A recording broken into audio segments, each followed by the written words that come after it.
Hello, my name is Moana, and today I want to share my personal experience about why I didn't perform well on my IELTS test. It's not easy to talk about our setbacks, but I believe that my story might help others who are also trying to navigate this challenging exam. For as long as I can remember, I've dreamed of studying abroad. The idea of walking through the hallways of a university in Canada, meeting new people, and exploring different cultures filled me with excitement.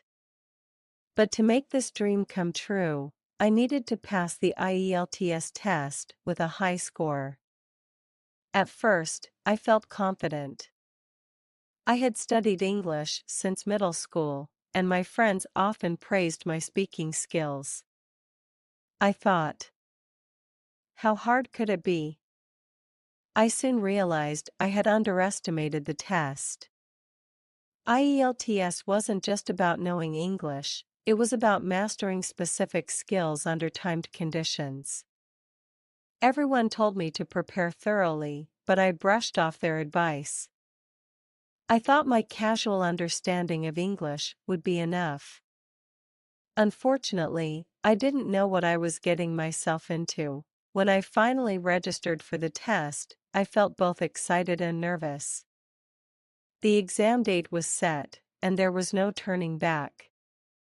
I told myself, this is it, Moana. You're going to ace it. But deep down, I knew I wasn't fully prepared.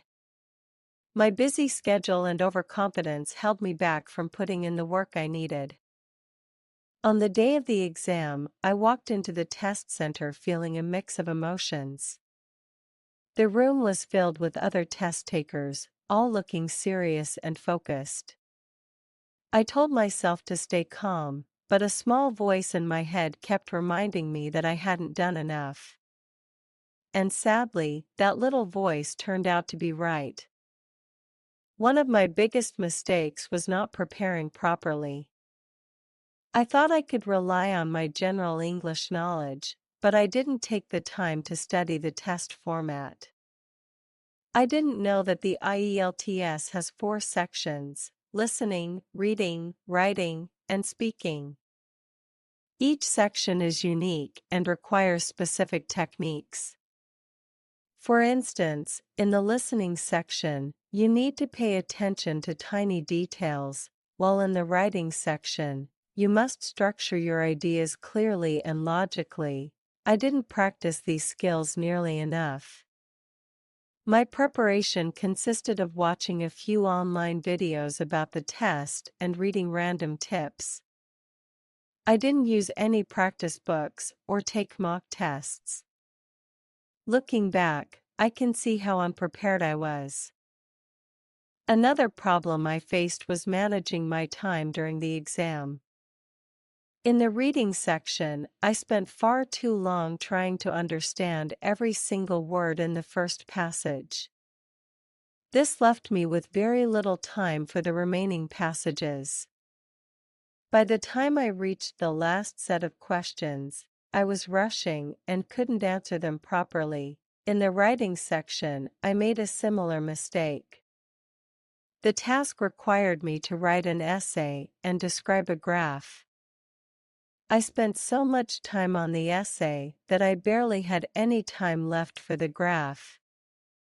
My rushed answers were full of errors, and I knew they weren't up to standard. The speaking section was the part that scared me the most. Sitting across from the examiner, I felt my palms sweating and my heart racing. The moment the examiner asked the first question, my mind went blank. I stuttered, repeated myself, and made simple grammar mistakes. My nervousness took over, and I couldn't give clear or confident answers. I thought the listening section would be my strongest area, because I love watching English movies and TV shows. But the test was much harder than I expected. The accents were unfamiliar, and the speakers talked faster than I was used to. I missed key details because I wasn't paying close enough attention. I also made silly mistakes like writing two-word answers when the instructions clearly said to write one word. Vocabulary was another big challenge for me.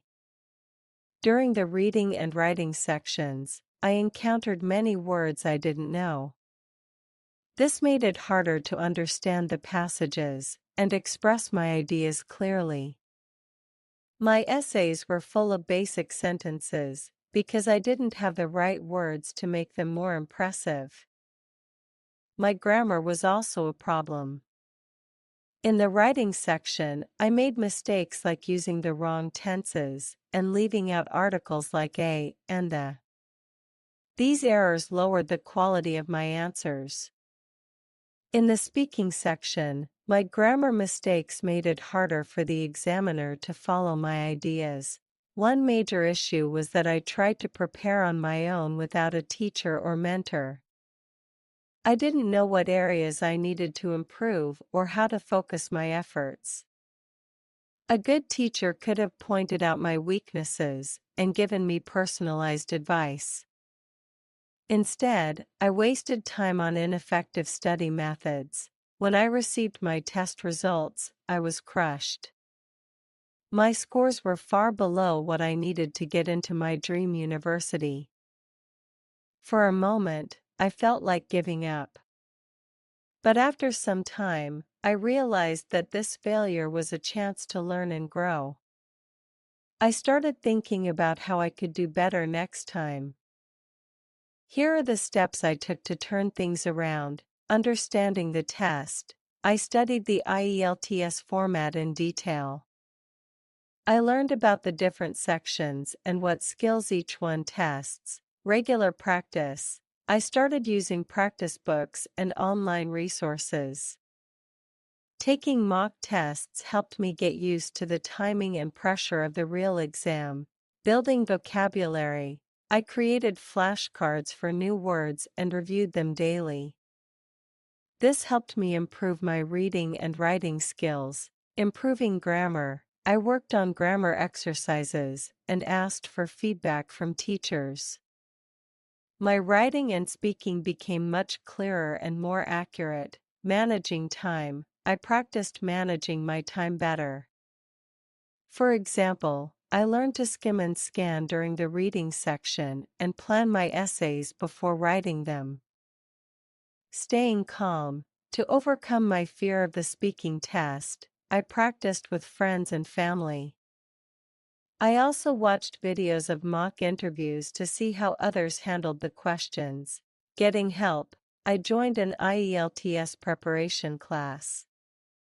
The teacher's guidance and support made a huge difference. Studying with classmates also motivated me to stay on track. When I retook the IELTS test, I was much more confident. This time, I knew exactly what to expect, and I had the skills to handle each section. My scores improved significantly, and I finally met the requirements for my dream university. The moment I saw my results, I felt a wave of relief and happiness. It was proof that hard work and determination really pay off. Looking back, I'm grateful for the lessons I learned through this experience. Failing the IELTS test taught me the importance of preparation, practice, and persistence. If you're getting ready for the test, don't be afraid to make mistakes. Learn from them, stay focused, and believe in yourself. Remember, success is not about never falling, it's about rising every time you do. Good luck on your journey.